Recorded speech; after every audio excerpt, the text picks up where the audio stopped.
So here we have section 4.1, and this is about the inverse function. And before we talk about the inverse function, just let's make a revision of what is function. Okay, so let's consider we have a set here. So we have a set x, okay, and we have a set y. Set x has elements like 2, -4, 3, and the y has -1, 0, 10. Our 2 associates with a -1, okay, 4 associate with 0, and 3 associate with 10. Now at first, is this a function or not? This is a function, right? So here we have a function f. Let's call f as the name of a function from a set x to set y. So from set x to set y, we have a function f. Okay, and what do we call the elements from set x? We call it inputs or domain, right? And what is the general representation for domain? What do we use to represent domain in general? X, right? So we use x variable. Okay, we can use anything, but in very general, our x represents the domain. And how do we represent our range? Y or f of x. Okay, so here the elements from set y is the range, or we call it outputs. Okay, so now let's define. So here, so let me write down, x is the domain here for a domain for a function f, and y is the range for function f. Now let's define a new function, okay, from set y to x. Now let's define a new function here from set y. So we are starting from set y to a set x, and this function, let me call this as a f inverse function. Okay, so we have a new function from set y to x. Now if we compare these two functions, so we have a f function, okay, we have a f inverse function. What differences do we find here? So our function f is from set x to set y, okay, and f inverse function is from set y to set x. Now what differences do we find here? Yes. Y is the domain. So for f inverse function, y is a domain, right? And what is the set x for f inverse function? Is the range. So here our set y is the domain for f inverse function, and set x is the range for f inverse function. So finding the inverse of a function means we are switching the domain and range. So you have a function, and if you switch domain and range, you get a new function, and that new function is the inverse function. Okay, if you have the mapping diagram, so this is a mapping diagram, you switch the set, okay, your domain and range, you get the inverse function. And if we have the order pair, we switch the x coordinate and a y coordinate. Okay, so let me take a different function here. So let's call, I have a g function, and g function is the set of order pair. We have a 0, 9, we have a -4, 2, and we have 3, 6. So this is the function. Okay, now let's find the g inverse function, and finding the g inverse function means you are switching x and y coordinate. Okay, now here, so if you switch the x coordinate and y coordinate, what would be the order pair? We have 9, 0. So your x coordinate is changed to y and y is switched to x. Similarly, 2, -4, 6, 3. So you switch your x coordinate and y coordinate. If you have a set of order pair, you are switching x coordinate and y coordinate, or you are flipping the domain and range here. So this is the inverse function. And if we have the equation, the next form of function is, let's say we have a function y equal to 4x plus 3. So this is the function in the equation. And if we want to find the inverse, we switch x and y. So for y, we write down x, and for x, we write down y, and we get the inverse. So this is the inverse. Okay, finding the inverse means you're gonna switch your domain and range of a function, then you get the inverse function. Okay, in the mapping diagram, you are switching the domain of a function and the range of a function for the inverse function. Okay, if you have the order pair, you are flipping x and y every time. If it's the inverse, you are flipping x and y. For x, you're gonna write y. For y, you're gonna write down x. Okay, so this is the inverse function. Now, before I go through this definition, let me go to the example here. Okay, so here we have this example, then I will come back to this definition. Okay, it tells us to verify the following, these two functions as an inverse of each other. Okay, before that, so we have a function f of x, 3x minus 4. We have a function g of x, which is x over 3 plus 4 over 3. Now let's find what is f composite g function. So let's find f composite g of x. And what is the definition of f composite g? How do we find what is the definition? F composite g is f of g of x. You are replacing your composite sign by parentheses. Okay, that's how easy it is, the definition. So this is the definition. Okay, now after we have the definition, we make a substitution. So we know what is g of x. Okay, our g of x is x over 3 plus 4 over 3. So let's substitute that. So we have f as it is in the front, and g of x is x over 3 plus 4 over 3. So this is our g of x. You substitute your g of x. Now the next, we need to find f of this expression. And how do we find this? How do we find f of x over 3 plus 4 over 3? So You plug in yes, and what does it mean by finding this expression? So what are we looking? So f of this expression are we finding the domain or a range, or output or input? We are finding the output, right? And whatever we have inside the parenthesis is our input, right? So we input this expression, okay, for every x in our f function. And when you input for x, you are not writing f, okay? So for every x, we are replacing by this expression in the f function. So our f function is 3x minus 4. So we have 3 as it is. For x, what we are writing? So whatever we have inside the parenthesis. So we're going to write this expression for x. So we have x plus 3 plus, so x over 3 plus 4 over 3. We have two terms, so we need the parenthesis, and negative 4. Let me know if you have question here. You substitute whatever you have inside the parenthesis for every x. Now let's simplify this. So we distribute, we have the product here, so we distribute 3 for the first term as well as the second term. Okay, so we have 3 times x over 3. What is that? What is 3 times x over 3? It's x, right? 3 cancel, and we have x plus, and 3 times 4 over 3 is 4, right? Okay, 4 minus 4. So we have positive 4, negative 4 cancel, and we have x. So this is, so our f composite g of x is equals to x. This is f composite g of x. Does anyone have question up to here? Now let's find g composite f. Now let's find g composite f of x. Okay, we found the f composite g. Now let's find g composite f. And what is the definition for this? What will be the definition for g composite f? G of f of x. So for this composite sign, you're gonna use the parenthesis and you get the definition. So you have g, see, you have g as it is. For composite, you have the parenthesis and you have f of x. This is the definition, okay? So this is g composite f. So this is the definition.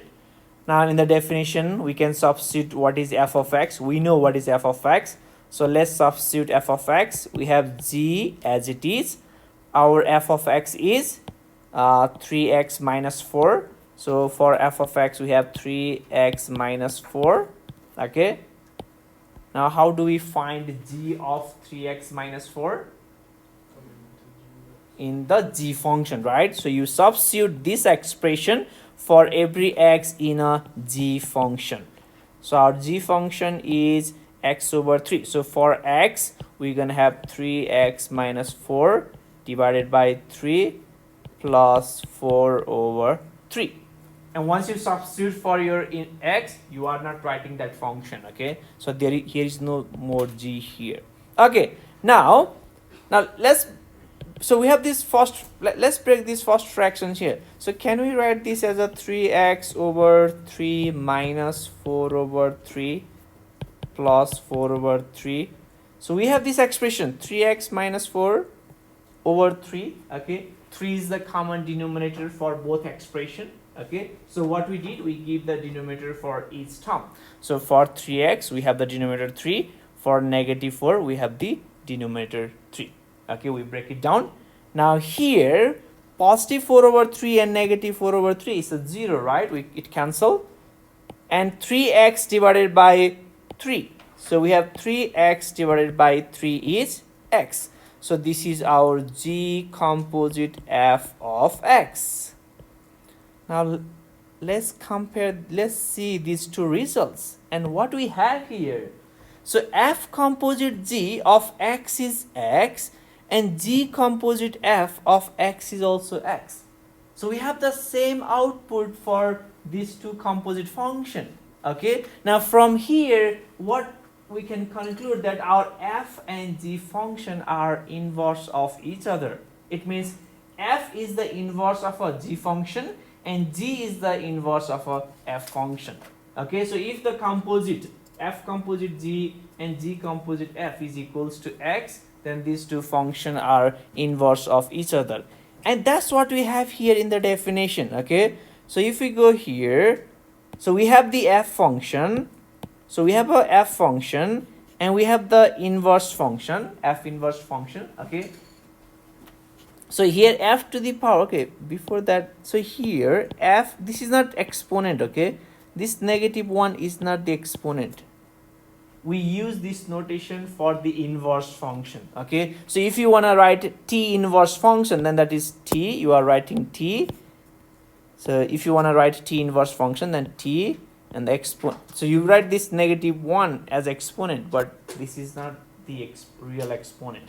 This is the notation for the inverse function. Okay, so we have this f inverse function, so we have function f, we have f inverse function. Okay, and if our f inverse of f of x is equals to x, okay, and f of f inverse of x is x, it means you find the composite. You have a two different function, you find the composite of those two function, and if you get this x every time, then your two functions are inverse of each other. Okay, so here you find f inverse of f of x. This is same as f inverse composite f function.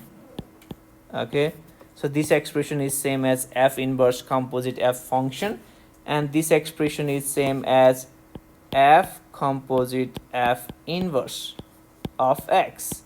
Okay, so you find the composite of f inverse f and f of f composite f inverse, and for both case, if you get x, you have to get x. Okay, for any function you have to get x, then only your two functions are inverse of each other. Okay, so this is the one way to check whether our function are inverse of each other or not.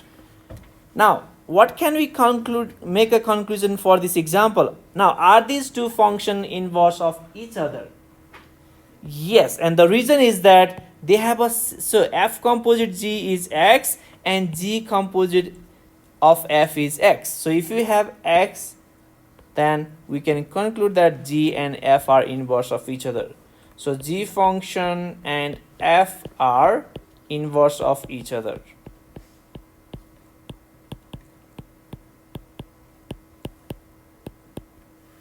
Okay, so our f function and g function are inverse of each other. So you find f composite g, you find g composite f, and if you get x at the end for both, then only your functions are inverse of each other. Okay. Okay, let me go back to our very first example here. Okay. Okay, so if we go our very first example here, so from here, so we know the domain of f function and range of f inverse function, they are same. Okay, it's always same. So you have a domain of a function, and the same domain is the range for the inverse function. Okay, similarly, the range of your function f is always same as a domain of a f inverse function.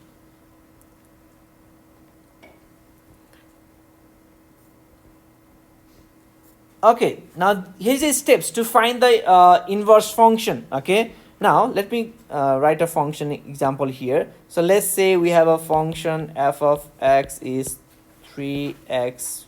Okay, is that 3x plus? Okay, let me do something different here. So let's say we have our function f of x equals to 2x plus 5. So this is the function, and you are asked to find the f inverse function. So this is what we are asked to find. So we are asked to find f inverse function. And the very first step of finding the inverse function is, okay, so here it tells us to start with the expression for the given function f. Okay, so and for us we are given this f of x equals to 2x plus 5. So we're going to start from here. Second step, you replace your f of x with y. Okay, for f of x you replace with y. So we have for f of x, y equals to 2x plus 5. You start with a given function. Your second step is you are replacing f of x by y. Okay, in third step we interchange the variables x and y. Okay, so now we interchange the x and y. It means for y you write down x, for x you write down y. So here for this y we're gonna write down x equals, we have 2 as it is. Now for this x we're gonna write down y. We write down y and the remaining same thing. So nothing changed, only we are exchanging x and y. For x we write down y, for y we write down x. Okay, the next step we solve the equation for y. Now we are solving this equation for y. Solving for y means we are making y by itself in one side. Now this y has two coefficient, has a plus 5. Okay, we need to get rid of these two things. How do we get rid of positive 5 from y? We subtract 5 on both sides. Okay, so we have x minus 5 equals to 2y. Now we need to get rid of this 2, and for that we divide both sides by 2. So here these two cancel. So we have x minus 5 divided by 2 equals to y. This is our next step. Okay, and the last step is that the inverse f inverse is now given by the y. So it means your y, the solution y is your inverse function. Okay, so you can replace your y by f inverse x, and f inverse x is x minus 5 divided by 2. So this is your inverse function. X minus 5 over 2 is your inverse function. You replace f of x by y. Okay, that's the first step. You interchange x and y, solve for y, and the solution of y is the inverse function. Okay,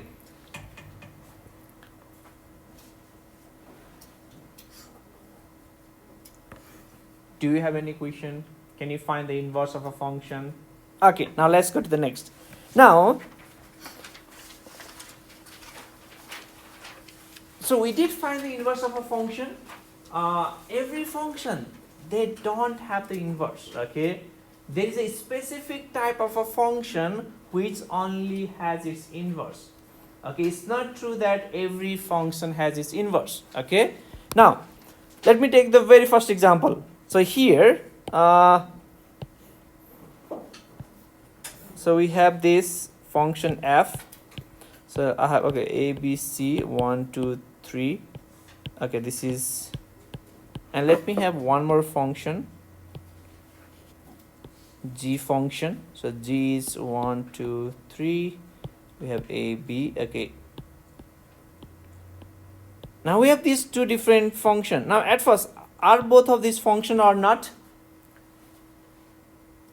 F and g both are function, right? Now finding the inverse means we are switching the domain and range, right? Now if we are looking for the g inverse function, then we have the function from this set to this set, right? So this is the g inverse, okay? And f inverse is from this set to this set. So this is the f inverse function.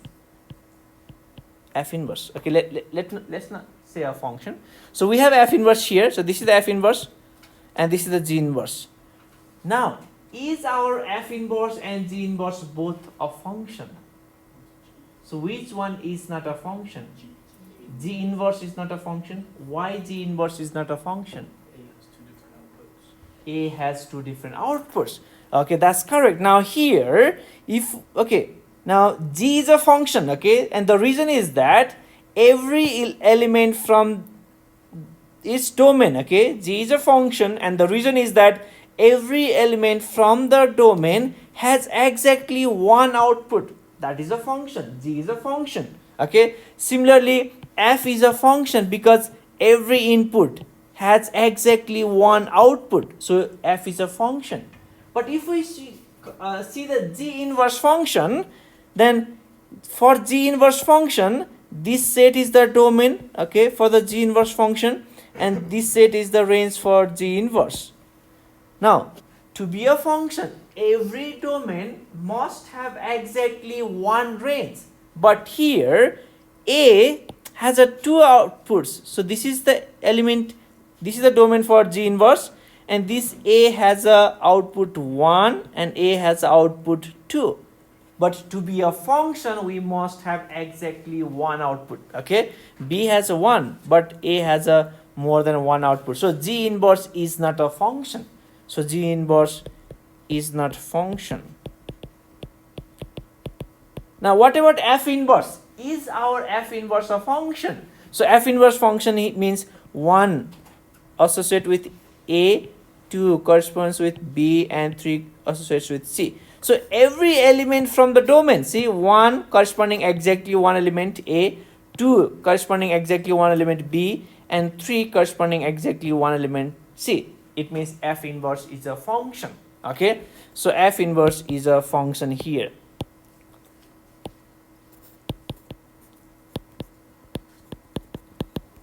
So we took two different type of a function. Our f and g both are function, but the inverse, both function do not have their inverse here. Only f function has inverse. G function does not have an inverse here, okay? Now, this f function, we call this f function as a 1-to-1 function. So this is our 1-to-1 function. So can you just find the difference between this f and g function? So what is the difference? Our f is a 1-to-1 function. What is the difference between f and g function here? What differences do we have? The number of elements, okay. So we have the same number of elements in both sides, right, in the f function. But in g function, we have 3 elements in the domain and 2 in the range. Okay, so 1-to-1 function means so each domain of each element from the domain, okay, corresponds exactly unique elements from the range. Okay, so you have the input, okay, and those input has unique output. It means unique means has to be different. Okay, but here in g function, 1 and 2, they have the same output A. That's not a unique. Okay, 3 has a unique output. But here, every element from the domain has a unique output. It means that kind of, and those functions are the one-to-one function. And every one-to-one function has the inverse. Only if you have a function and if your function is one-to-one, then only it has the inverse. Okay, otherwise, if your function is not one-to-one, then the inverse does not exist. So before you find the inverse, you must know whether your function is one-to-one or not. Okay, if your function is one-to-one, then yes, we have the inverse and we can find the inverse. But if the function is not one-to-one, then the inverse does not exist. Okay, if we go back to our previous example, so here we had this function. So f of x equals to 2x plus 1. What is the graph for this function? 2x plus 1 is a straight line, right? It's a linear function. And linear function, so in the linear function, now is the linear function one-to-one or not? It means if you choose your x, do you get the unique output or not for different x? Like if we choose x equals to 0, we get 5. If we choose x equals to 5, we get 15, right? So for every x, we get a unique output. Okay, it means our f function is one-to-one. So we had the inverse here. Okay, so only one-to-one function has the inverse. Now there is a way to check whether a function is one-to-one or not. Okay, and that's what we have in our next example. Okay, so one is the graphical method.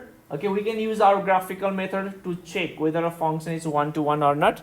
So here, before A, let me start with number B. Okay, now at first, is this graph a function or not? And what do we use to check whether a graph is a function or not? What kind of test? Vertical test, right? Vertical line test.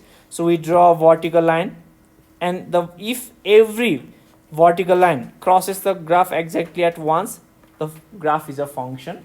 Now we have a horizontal line test, and the horizontal line test is that if your horizontal line crosses the graph exactly at one point, then that is a one-to-one function. If it crosses more than once, then it is not one-to-one function. So we draw a horizontal line. Okay, if we draw a horizontal line, the horizontal line crosses the graph here at 3 different points. It means this function is not one-to-one function, and we can't find the inverse.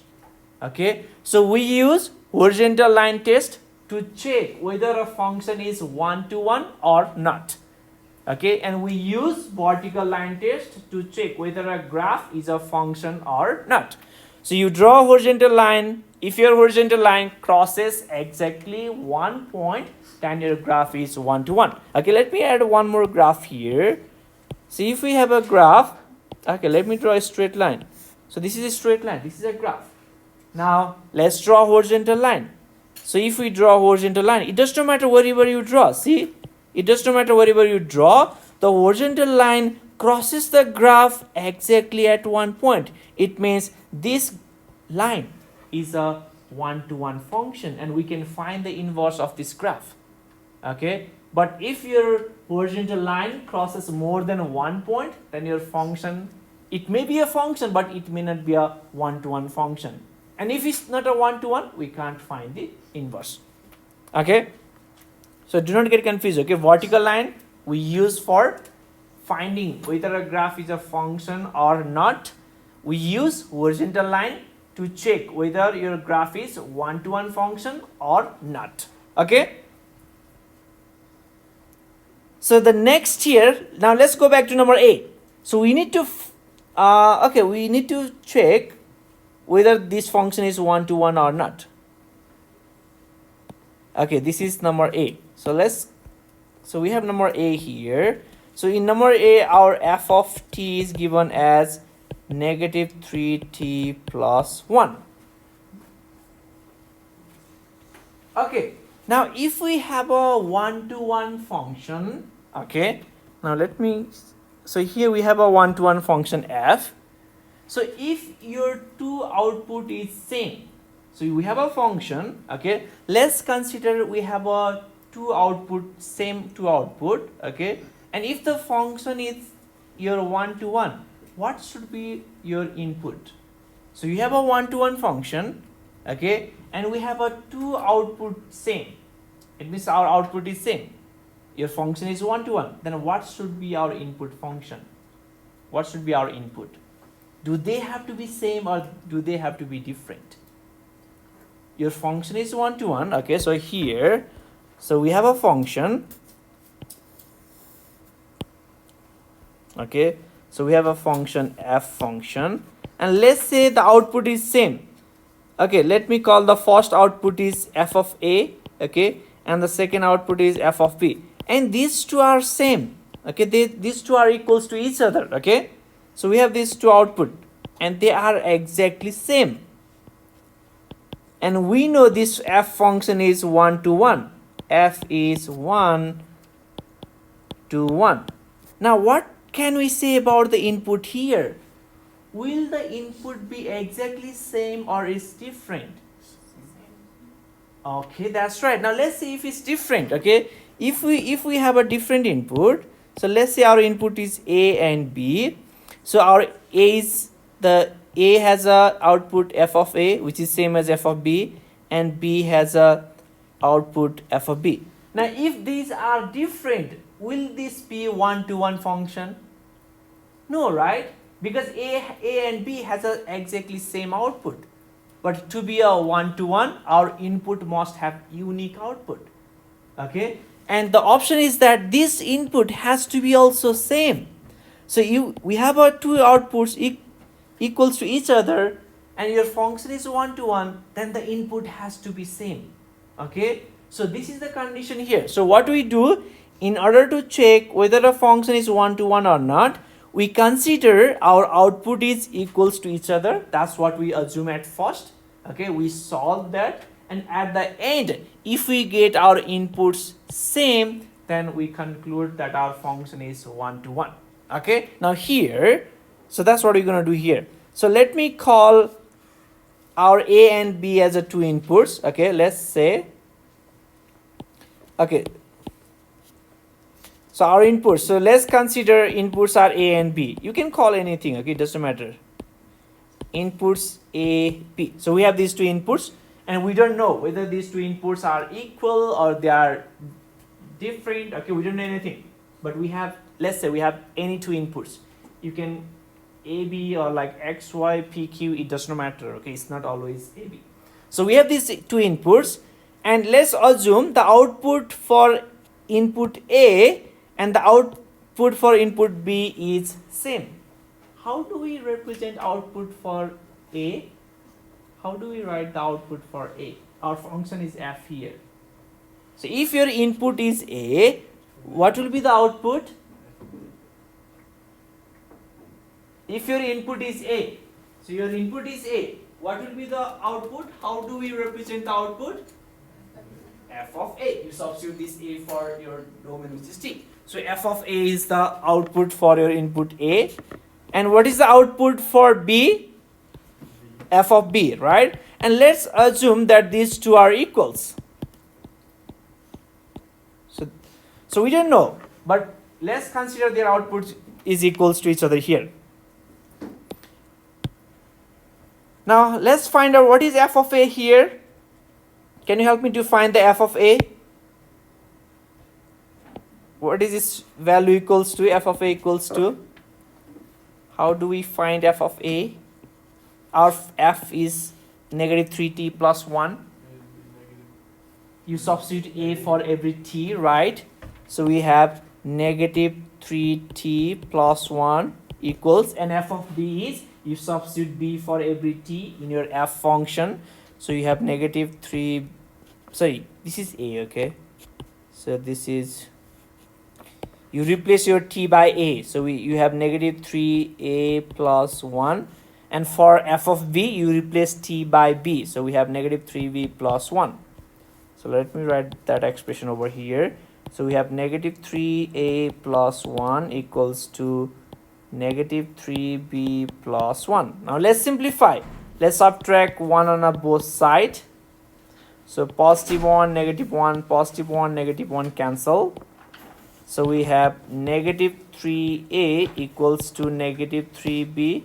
Let's divide both sides by negative 3. And if we divide both sides by negative 3, we have a equals to b. Now here, so we assume that we had a 2 equals output. And if we have a 2 equals output, we found that the input are equals to each other, right? It means our function f is one-to-one function.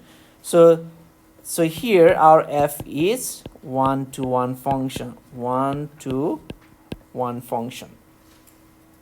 So we consider our outputs are same, okay, and we simplify that, we solve that, and if we end up getting a same input, then our function is one-to-one.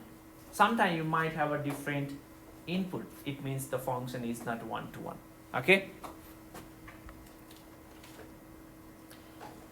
Okay. Let's do similar one more example. Okay. Let's check whether this f function. This is a different problem, but let's find whether this f function is a one-to-one function or not. Okay, so we have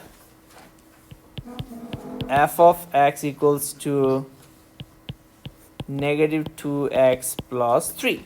So we have this function and we want to know whether this function is one-to-one or not.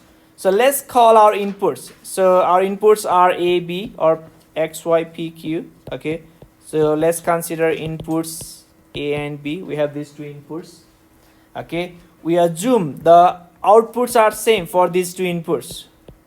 So let's assume that the output for a is f of a and the output for b is f of b.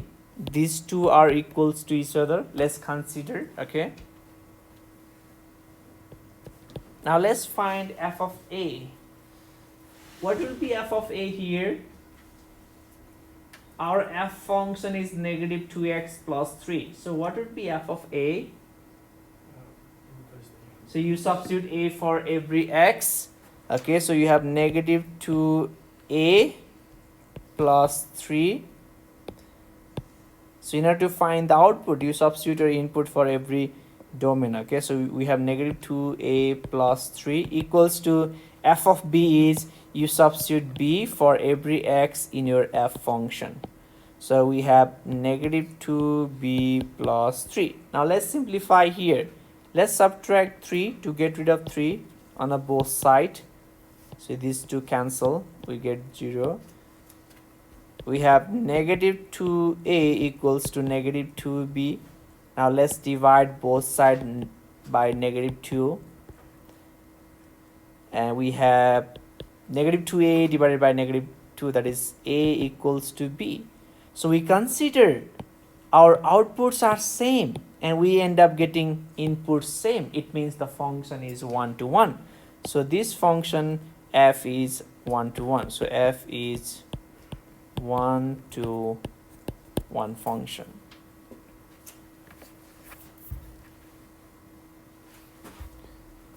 So you consider output to be same, and if you end up getting a same input, then your function is one-to-one function. Okay. Do you have question here? Let's go to the next example. So here we have this example. We need to graph this function and its inverse function. Okay, so we have a function f given to us. Okay, and we have the inverse of this function f, and it tells us to graph and see how the graphs are related. Okay, so let's graph this function. So let's start with function f. So our function f of x is negative 2x plus 3. So what kind of function is this? Linear, right? And if it's linear, what is the graph? Straight line. And we need a 2 points. So let's choose our input. You can choose any input, and once you have the input, we find the output, and input and output give us a point. So x, f of x together give us a point on the Cartesian coordinate system. Okay, are we allowed to choose any number as our input for this function? Yes. Yes, right. The domain is from negative infinity to positive infinity. So what number do you want to choose as your input? Pick one number.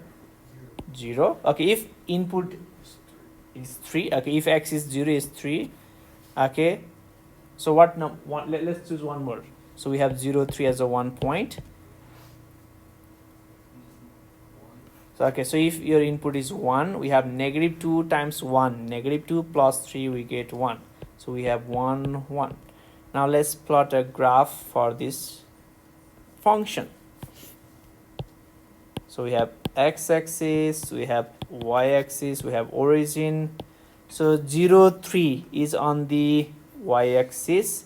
So this is 0, 3 and 1, 1. So we have this is 1, this is 1. So we have 1, 1. And if we connect these two, we get a straight line. Okay. So we get a straight line here. So we get a straight line here. Okay. So this is our f function. So this is our f of x equals to negative 2x plus 3. Now we need to graph f inverse function. Okay, so our f inverse function is given to us as negative 1/2 x plus 3 over 2. So it's given here. Okay, it's not something that we calculate. We can calculate, but it's already given here. Now let's make a table. So we have a x. Okay, then we have a f inverse x. So we choose our input.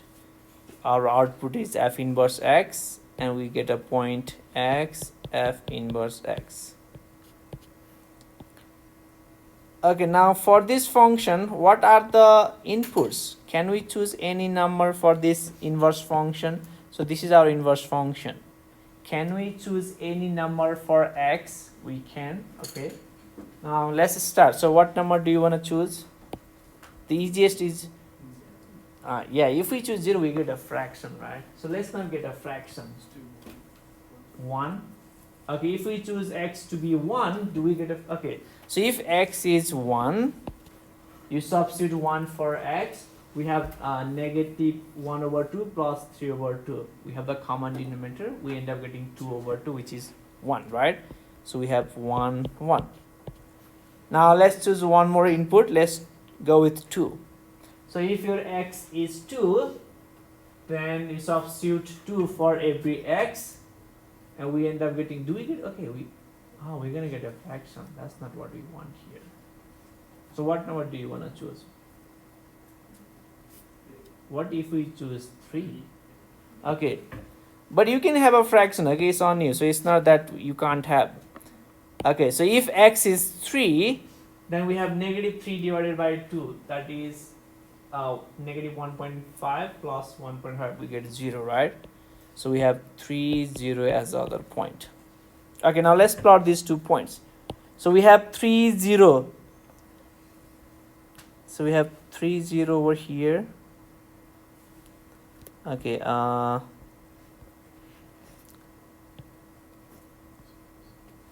and 1, 1. How we're gonna get the same graph here? Okay, that's not what we want here. That's not what. Okay, It would be, did they'd be on the x-axis, 3, 0. yes. So it'd be a little lighter. It'd be on the... Okay. So since this is not our perfect Cartesian coordinate system, okay. Let's double check our work here. So let's start from our f of x. So when our x is 0, then we get 3, that's right. When x is 1, then we get positive 1. So we have 0, 3. So 0, 3 is on the y-axis, okay. And the next we have 1, 1. So this is the 1, 1. Now for the inverse function, if x is 0, like we choose x equals to 1, right? So when x is 1, we have negative 1/2 plus, that's we get positive 1, so we get 1 1, and when x is 3 is we get the x-intercept. Okay, we get the, okay, are we gonna get the same graph here? Now here's the thing, so if we have our function, then the graph has to be symmetric with respect to y equals to x. Okay, Plug in x for the first function and see, 3 for x. 3 for the first function. See if we get the same. Okay, if x is 3, we have negative 6 plus 3, we get negative 3, right? So it's something here like negative 6. Okay, looks like we end up getting a same. Okay, it's not a same graph, okay, but so let me draw a graph one more time here. So to help me, let's find out something is wrong here. So this is 1 2 3 4 1 2 3 4 5. Okay, so for our f function 0 3, so we have 0 3 is 0 and 3, this is the point. Okay, so 0 3 is over here, and we have 1 1, so this is the 1 1 point. You connect these 2 points, we get a graph. Now let's graph our inverse function. So we have 1 1, so this is the 1 1, and we have a 3 0. We have 1 2 3. Okay, this is a 3 0. Okay, now we get a graph here, so it's not the exactly same. Okay, we're gonna get some different here. Okay, so it's because like we didn't use a scale here. So these are the graph for of f function f and inverse function. So this is our f function and this is our f inverse function. Okay, so do you have any question graphing the function here? You just find if it's a linear, 2 points should be always enough. Okay, all right, let's do this much for today. And I did mention that